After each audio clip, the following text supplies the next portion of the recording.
to lay the foundation of what I want to talk about here.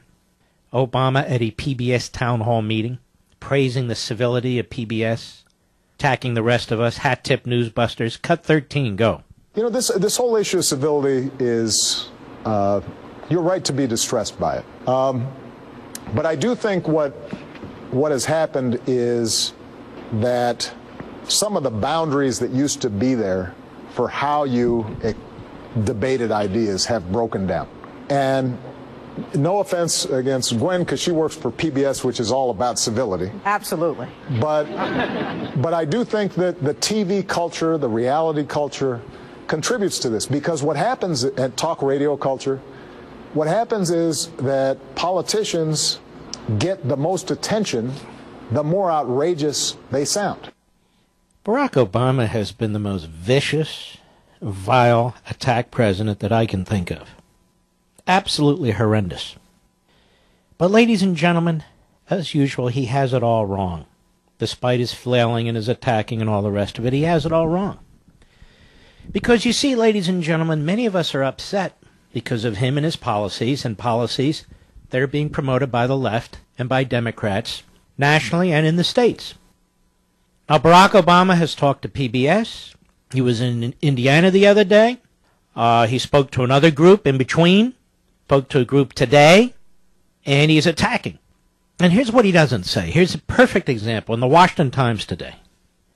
Landmark California bill. It's a one-party state right now, California. Landmark California bill would prosecute climate change skeptics. You want to hear this?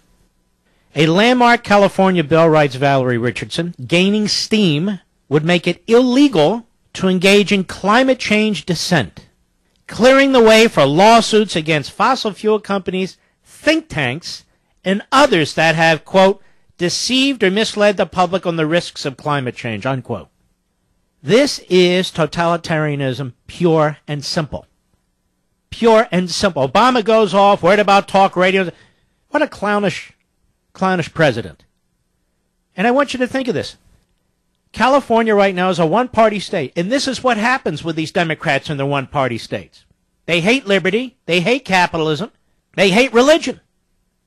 The measure would allow state and local prosecutors, listen to this, to pursue claims against climate change skepticism as a violation of the state's unfair competition law, the UCL, as well as extend the 4-year statute of limitations for such claims retroactively to January 1, 2021. Since when are statutes extended retroactively? This bill explicitly authorizes district attorneys and the Attorney General to pursue UCL claims alleging that a business or organization has directly or indirectly engaged in unfair competition with respect to scientific evidence regarding the existence, extent, or current or future impacts of anthropogenic-induced climate change, says the State Senate Rules Committee's floor analysis. While the measure enjoys broad support by a bevy of environmental groups, the bill has also been described as an effort to ban free speech on climate change, as well as to chill donations to free market groups. Stephen Frank, editor of the conservative California Political Review, called the bill a totalitarian statement by Democrats that the First Amendment is now dead. Did you donate to the Pacific Legal Foundation? Do you support Americans for Prosperity? Are you a member of the California Republican Party, which is a platform approving all forms of energy, including fossil fuel, like oil? Do you work for a gas station, an oil company? Have you written a letter to the editor in favor of oil drilling, asked Mr. Frank. If so, you could find yourself being charged in a court of law thanks to SB 1161, he says. California Attorney General Kamala Harris, now this lady is a disaster, belongs to a coalition of 17 state attorneys general that joined forces in March to pursue climate change skeptics, starting with ExxonMobil. We've talked about this.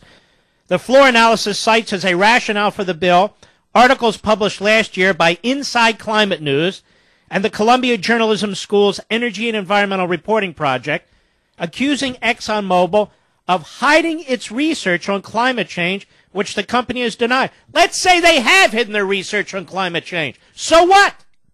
So what? Incredible. By extending the statute of limitations, California has the opportunity to hold these companies fully accountable for their actions, said the analysis. You want to know why companies go overseas, ladies and gentlemen? It's not because of capitalism, it's because of totalitarianism. Stop believing the claptrap from the phony nationalist, populist, agrarian progressives. Stop believing the claptrap against capitalism. Our government and state governments are destroying jobs. They're destroying capitalism. That's what's going on in this country. Like in California right here. Japan isn't doing this. Mexico isn't doing this. Even China's not doing this. The Democrat Party in Sacramento is about to unload this. Incredible.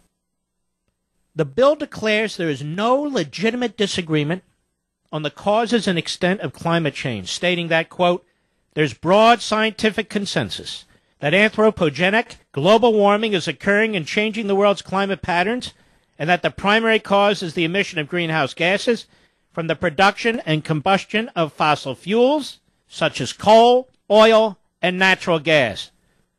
Unbelievable.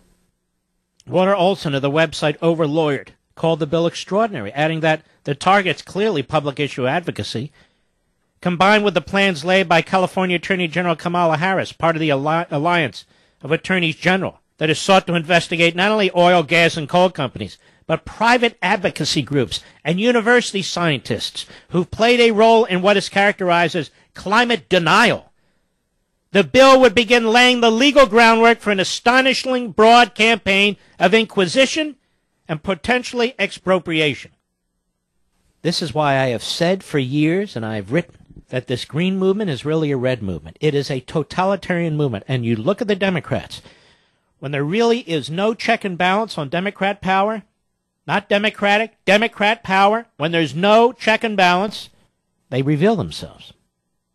They don't believe in free speech. They don't believe in freedom of association. They don't believe in religious liberty. They don't believe in constitutionalism. They don't believe in capitalism. They believe in the opposite of all these things. This is a very, very dangerous crowd. And they just are on a tear. They're on a tear. They're doing things that you never would have contemplated before.